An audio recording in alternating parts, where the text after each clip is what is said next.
lot of people like to get sparks. Lady of barbecue is what she is. Does anybody ever underestimate her? No, ma'am. Not around here? Not. She's known all over the world, I know. Would you say that this is the best barbecue in Brownsville? This is best in West Tennessee. Before it gets too smoky in here, this is what I do right here. You might want to take a picture of this. Sure.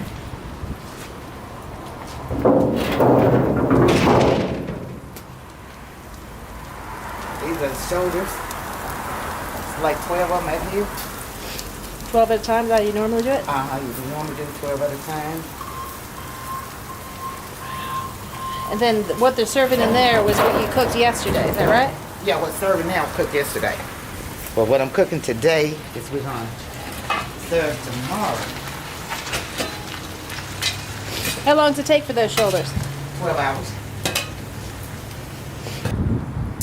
Well, my name is Helen Turner from Helen's Barbecue. And I was born here in Tennessee. Not Brownsville, not the city of Brownsville, but what do they call it, Dansville? I was born in Dansville, but I was raised here in Brownsville. Were you born in a house? Yes. Hmm? Yes. Yeah, a lot of people are born in a house. Really? From around here, I mean. Yeah, not no hospital, born at the house. It's a natural process, right? Natural process. Is this the best barbecue in Brownsville or a wider area, you think? The wider area. There's no better barbecue. My sister is going back home to San Antonio, and I asked her what she wanted to eat before she left, and she said that she needed to get Helen's barbecue. People who have written. Yeah, they've been out of town and from everywhere. Come all the way from New Zealand to visit the famous Helen. Yes. So I understand you have quite a national/international following. Can you tell me who comes here and knows that they're looking for your barbecue? The out-of-towners? How do they find you? On the internet. They said they found me on the internet. Oh, well, I just was featured with Man, Fire, and Food. And so they saw that show. So they all been just coming in. Well, I saw you on television. They get excited, you know. We're so glad to come here. It's you know, I have a lot of fun with that. How are you? Fine. Where you been? I've been around. You've just been working a little bit. Oh, you've been working a little bit? Yes, ma'am. Coming to get some of the best barbecue here. Oh, all right. When did you get started cooking barbecue? About 21 years ago. And I came by that because, see, I used to work for the previous owners, but I wasn't a cook. I was just, you know, waiting on people that comes in and fix sandwiches and stuff like that. But both of them deceased, right? And they sold to this guy named D. Whit Foster. So he called me and asked me that I want to be his partner. And I told him, sure. But I had another job. I was working at a factory. And so I came down here to make the barbecue sauce. He asked me to make the barbecue sauce for him. So that's what I did, and I came in like that. And then he thought, well, you know, he was about 80 years old. He said, well, Helen, I think I'm too old for this job. Do you want to take it over? I said, sure. So after that, he said, all you got to do is pay the taxes. So I paid the taxes on it, and been here ever since. So it was real nice. So really, I learned how to cook barbecue like this by watching the previous owners, because this is the way they used to cook it. Mm-hmm.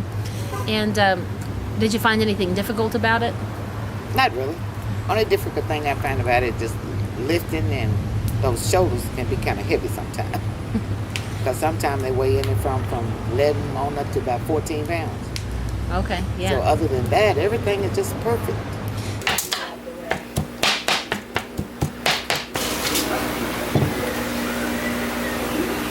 Ooh, we're having two sauces.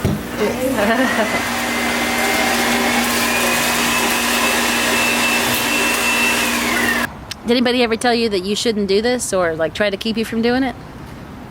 At first, when I got in business, they did, you know, family members. Oh, you ain't gonna get nowhere with that, you know. So you might as well let it go. Well, see, I already knew that I could make a go with it because I worked here. So when I worked here, I was already doing it by myself because the lady that had it, she was just, taking the money and I was doing all the work.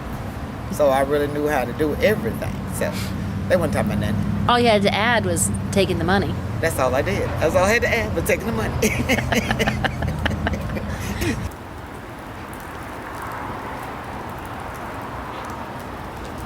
Tell me again, I know you told me inside, but kind of, what's the secret seasoning rub that you put on your roasts? On my barbecue, on my pork shoulders, I don't put any. Nothing. I don't rub it down with nothing. I just put it on and let it smoke. So a lot of people don't even want the sauce on it. Some people don't even want slaw on it. They just want the naked pulled pork so they can taste the smoke flavor. What do you use to smoke it with? Hickory and oak, wood. All that wood you see, I have to buy that wood, I don't know, at least once a week. That's 1 week's worth? That's 1 week wood right there. Oh my Because he goodness. just brought it the other day.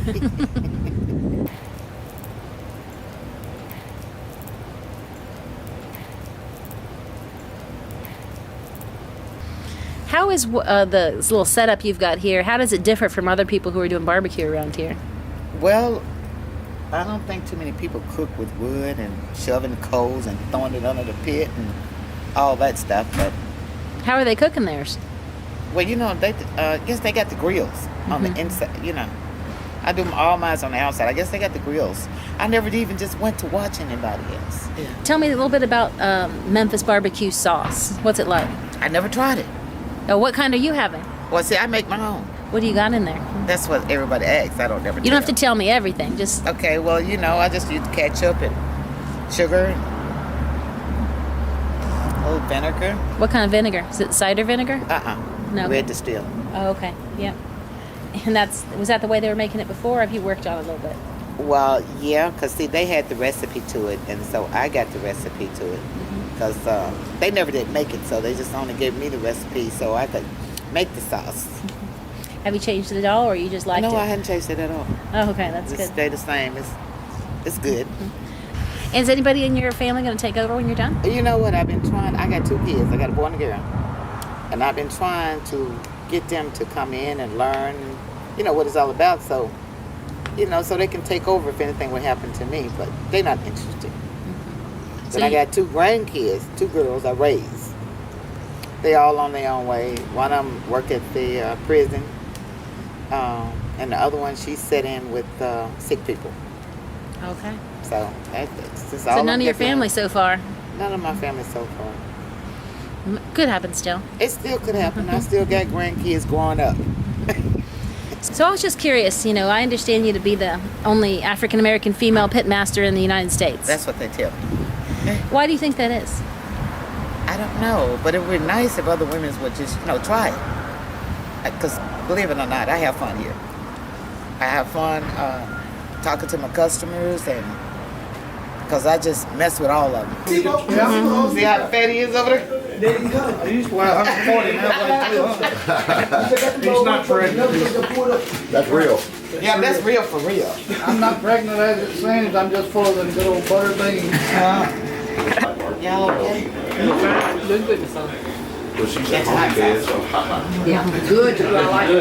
So, it's really nothing hard about it. It's a lot of work, hard work, if you're interested in it.